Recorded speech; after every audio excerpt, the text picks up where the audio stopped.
Hey guys, welcome to week 10. Congratulations on finishing up Project 3 and all of the kind of ins and outs and the intricacies of 3A and 3B and the annotated bib and all that stuff. From what I've seen so far, I'm really pleased. You guys look like you're doing really good work. I loved the rough draft. I didn't really see much of anything that was kind of alarming.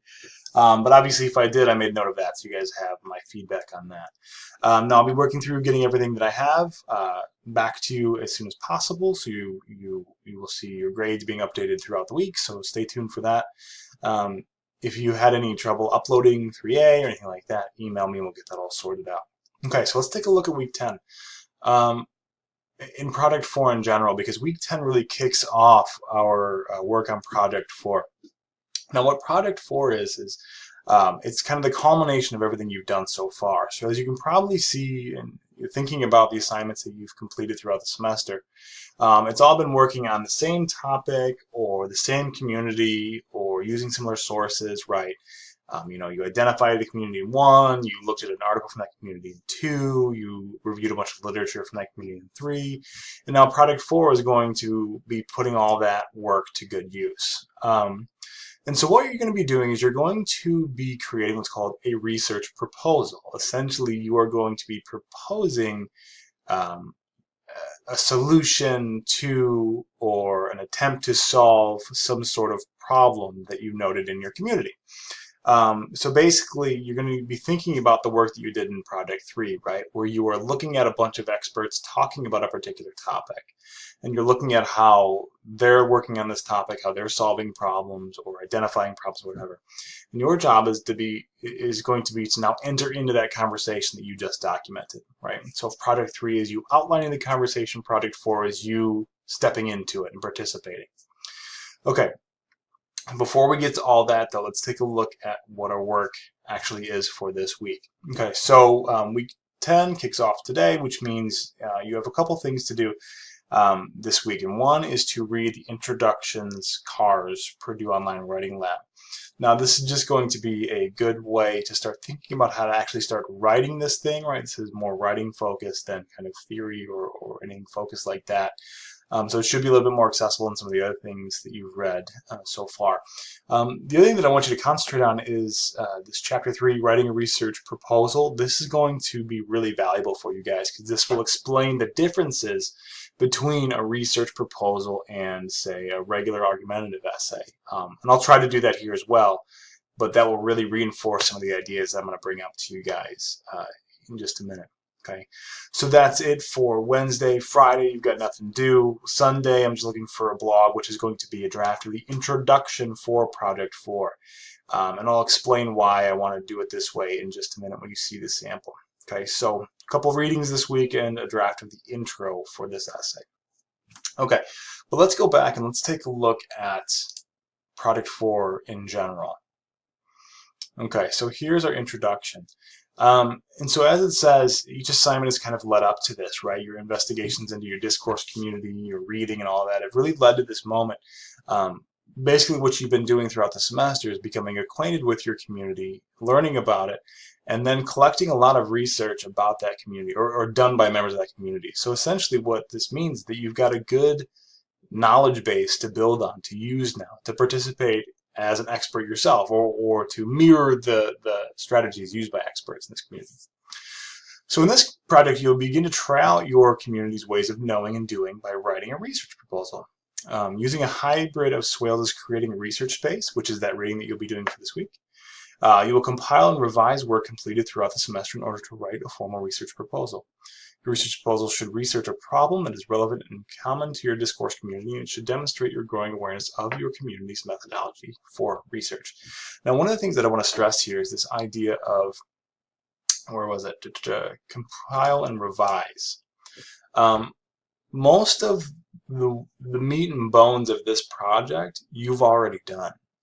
You're going to be using large pieces of your literature review in this essay, right?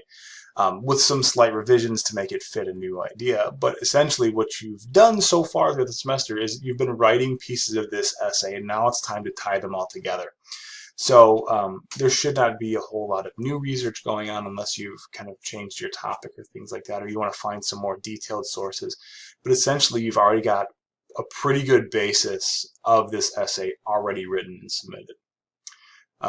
Okay, so let's take a look. Using a scaffolding approach with low-stakes assignments, such as blog posts, etc., etc., students will draft and revise their writing in order to develop and polish their research proposals. And so that's one of the things you're going to hear me focusing on throughout the next couple of weeks is this idea of revision and making the stuff you've already done work for a new purpose. Students will receive substantive feedback on each assignment, and I will get those back to you very quickly for help in developing your proposals. Finally, students will be required to complete at least two student-instructor conferences. Now, I want to stop here and address this because this is kind of a holdover from the face-to-face classes. What I'm going to do instead is that I'm usually online evenings for a long time, and so what I'm going to do, and I'll send an email out to this with instructions. What I'm going to do is I'm going to leave my Skype open, and I'll give you my Skype number, and you can just call me whenever you've got a question or whenever you want. And I can just pick up right there and answer it, and we could have a conversation that way. Or if you want to schedule one, we could do it that way too. But any conferences that we'll be doing will be via Skype, and it's completely your option to participate in those. If you don't feel like a Skype conversation would be helpful for you, that's fine. You'll get lots of feedback from me on your writing. Okay, so let's take a look. The assignment prompt. You can read that, so take a look at that. It pretty much just says what we already said. Here are the sections of the essay. Now this is the stuff, the important stuff that I wanted to focus on. The first, your introduction. You'll be introducing your purpose for the proposal. Essentially, you're going to be laying out the idea that you are tackling a particular issue.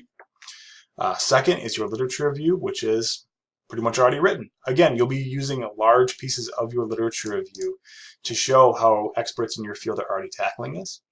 Now here's where the new stuff comes in, your methodology and methods. What I want you to do is I want you to be thinking about how experts in your field conduct research or reach conclusions. Do they do scientific studies? Do they do surveys? Do they do medical tests? Like how do members of your community gather information? And you're going to try to think and lay out something similar. And so you'll see that in a minute when we look at the sample. But essentially, your job here is to try to mirror the strategies used by members of your community. So you're going to be creating a solution that fits your community, that would try to solve a problem for your community, and that uses the same methods as someone in your community. Then your proposal and discussion section, you'll provide clear scaffolded details that enable other members to replicate the research, solves the presented gap in the research. And so one of the things that you're going to be doing is you're going to be using your literature review to show this is what people have said, and then this is what they're not talking about, or this is a new idea that I have, right? And that's that gap. Now, the proposal discussion is where you're thinking about how your idea kind of validates the research problem, or how it's addressing the problem that you identify, how it will kind of work to solve that problem, and its feasibility. So like, is it something that's doable? What are the limitations that you might see? What are the problems that you might encounter? Stuff like that. And those are the main sections: your intro, the lit review, the methods, and the proposal. And so let's take a look at an actual sample of this so you guys can see this play out. Okay, so you'll find this sample. Oops, I should have just clicked that.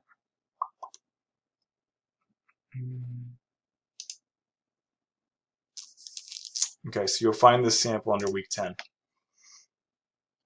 Right here. Okay, let's take a look. Okay, now the one under week 10 will not have these annotations on it because I made these in prep for the video. But if you want me to, I can upload this as well.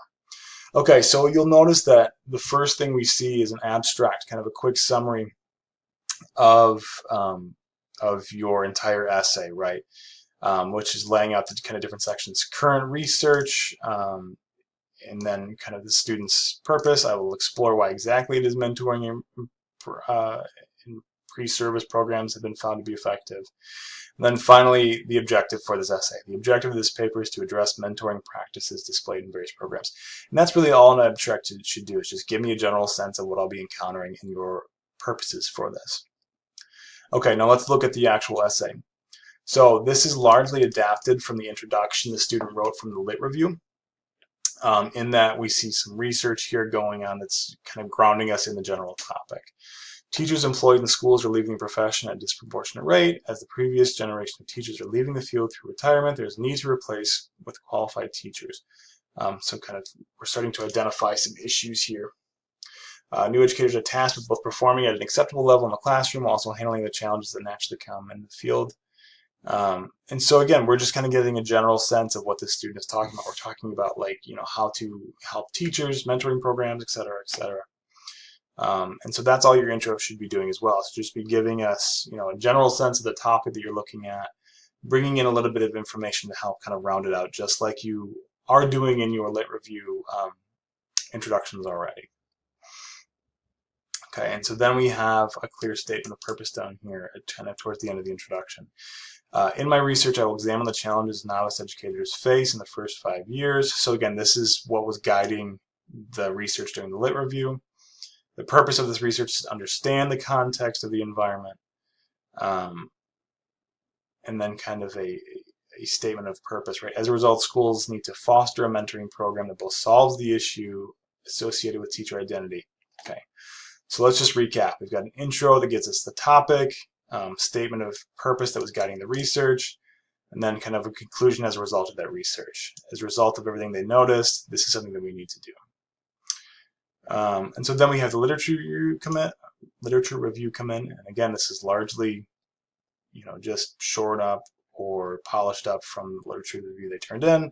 Same thing you guys are doing, just examining how people are talking about this and telling me how they overlap. And so then at the bottom of the literature review, we see that this person has started to transition into the next phase. As literature was reviewed, there were concepts that repeated themselves. Literature review also showed the potential for creating a mentoring program. So the idea that we're now summarizing what all of this means, right? All of this literature shows me that there's the potential for creating this program, right? So that's kind of this person's objective. So then finally, at the end of the literature review, we have the proposal come in. Now, a research proposal means that you're going to be making a proposal argument.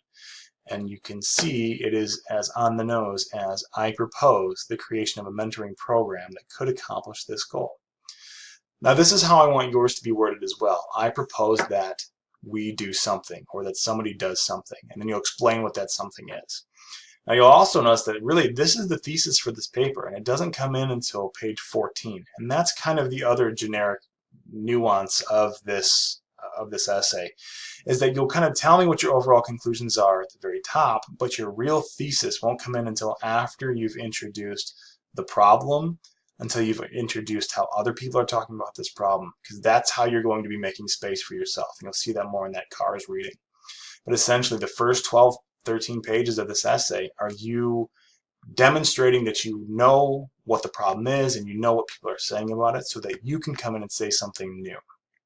So I propose.